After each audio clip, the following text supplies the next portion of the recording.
नमस्कार दोस्तों, स्वागत है आपका हमारे चैनल में।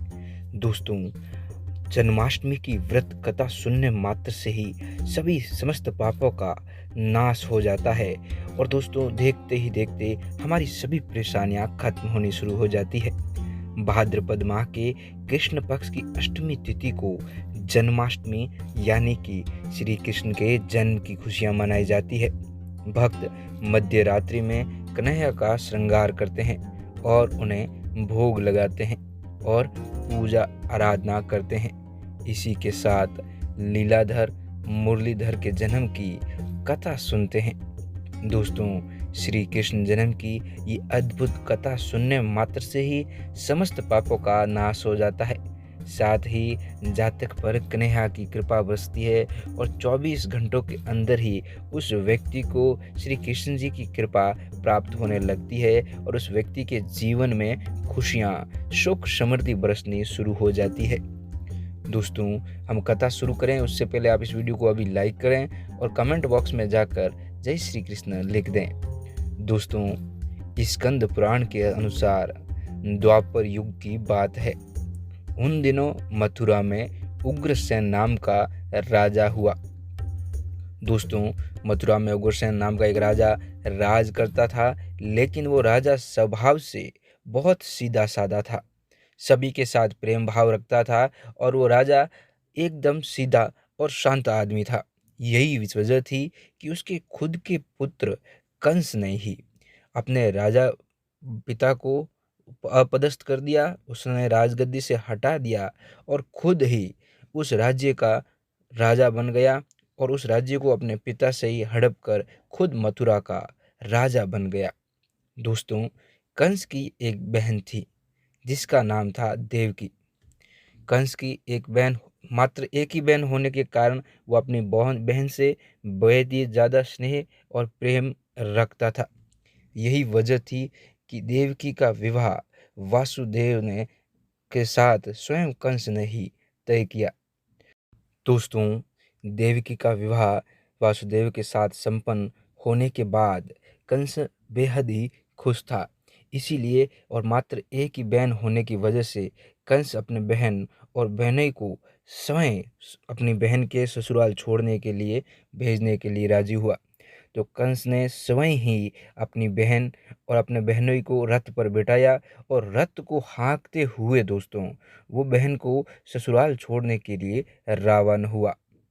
दोस्तों दोस्तों स्कंद पुराण के अनुसार जब वह बहन को छोड़ने के लिए जा रहा था, तभी रास्ते में एक आकाशवाणी हुई। एक आकाश से उसे आवाज़ सुनाई दी। उसे आवाज़ में बताया गया कि जिस बहन को वो इतने प्रेम से विदा करने स्वयं ही जा रहा है, उसी बहन का 8वां पुत्र तेरा संहार करेगा। ये सुनते ही कंस भयभीत हो गया। आकाशवाणी में उसको बताया गया कि 8वीं संतान जो है वो कंस को मार डालेगी। इसीलिए कंस भयभीत हो गया और इस सुनते ही कंस को क्रोध भी आ गया और उसने देवकी और वासुदेव को मारने के लिए जैसे ही आगे बढ़ा, तभी वासुदेव ने कहा कि वो देवकी को कोई नुकसान नहीं पहुंचाए। वो स्वयं ही देवकी की 8वीं संतान कंस को सौंप देगा।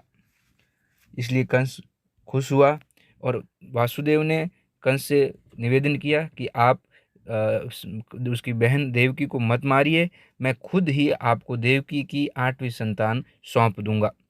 कंस खुश हो गया और कंस ने वासुदेव और देवकी को मारने के बजाय कारागार में डाल दिया, उनको जेल में डाल दिया। अब दोस्तों, कारागार में ही देवकी और वासुदेव दोनों बंद थे और उन्होंने धीरे धीरे संतानों को जन्म देना शुरू किया। उन्होंने कारागार में ही देवकी ने 7 संतानों को जन्म दिया और कंस ने भी एक एक करके सबको मार दिया। कंस भयभीत था कि पता नहीं कौन सी संतान उसकी वध कर देगा। इसीलिए कंस बहन और बहनोई को कारागार में डालने के बाद एक एक संतान जैसे संतान होती गई, वैसे ही कंस संतानों को मारते गया। इसके बाद जैसे ही देवकी फिर से गर्भवती हुई 8वीं बार, तभी कंस ने कारागार का पहरा और भी कड़ा कर दिया। उसने अपने सैनिक बढ़ा दिए और खूब सारे पहरेदार कारागार जेल में बिठा दिए ताकि उसकी बहन पर वे नज़र रख सकें। तब दोस्तों भाद्र माह के कृष्ण पक्ष की अष्टमी को रोहिणी नक्षत्र में कन्हैया का जन्म हुआ। तभी श्री विष्णु ने वासुदेव को दर्शन दिया और दोस्तों जैसे ही कन्हैया का जन्म हुआ, उन्होंने कहा कि वो स्वयं ही पुत्र के रूप में वासुदेव के घर में जन्मे हैं। उन्होंने कहा कि वासुदेव जी उन्हें वृंदावन में अपने मित्र नंद बाबा के घर छोड़ आए और यशोदा और नंद बाबा के गर्भ से जिस कन्या का जन्म हुआ है उसे आप कारागार में लेकर आ जाइए। भगवान स्वयं विष्णु जी पधारे और उन्होंने वासुदेव जी को दर्शन देकर कहा कि चिंता करने की बात नहीं है, मैं ही आपके घर जन्म लिया है मैंने ही, और आप जो है नंद बाबा जो हैं उनको उनकी पुत्री ले आइए वासुदेव, और आप अपना पुत्र नंद बाबा के घर पर छोड़कर चले आइए।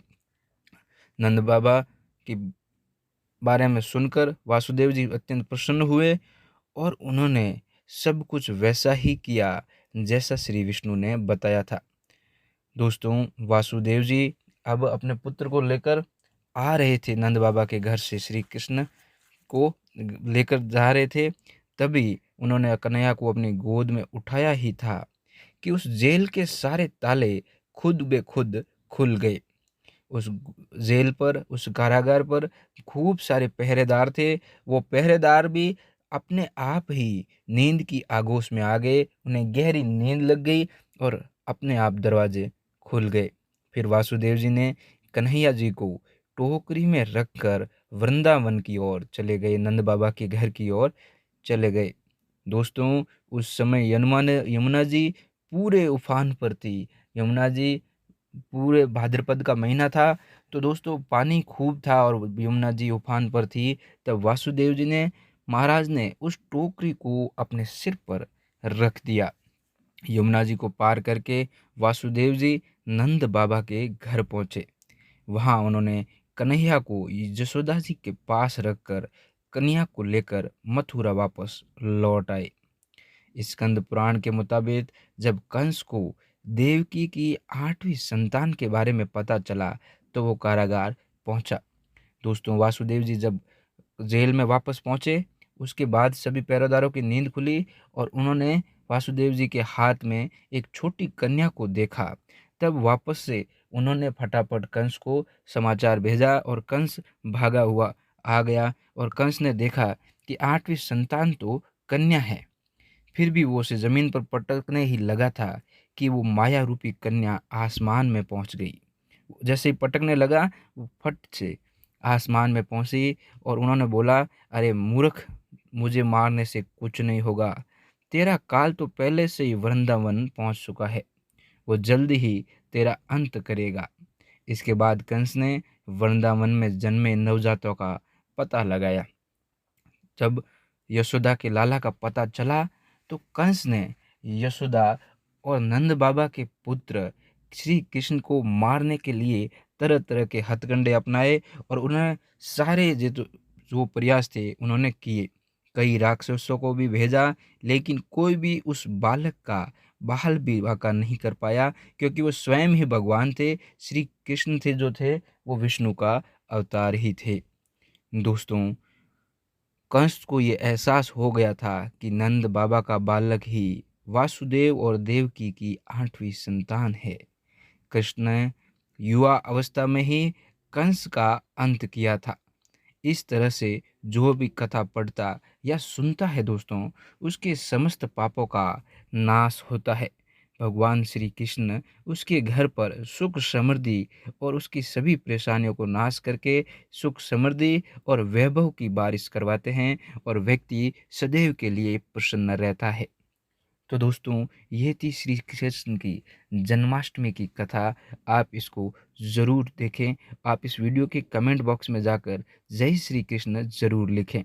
अगर आपको ये वीडियो पसंद आया हो तो इसको अभी लाइक और शेयर करें ताकि दूसरे लोग भी इसको देखें और इसका लाभ लें।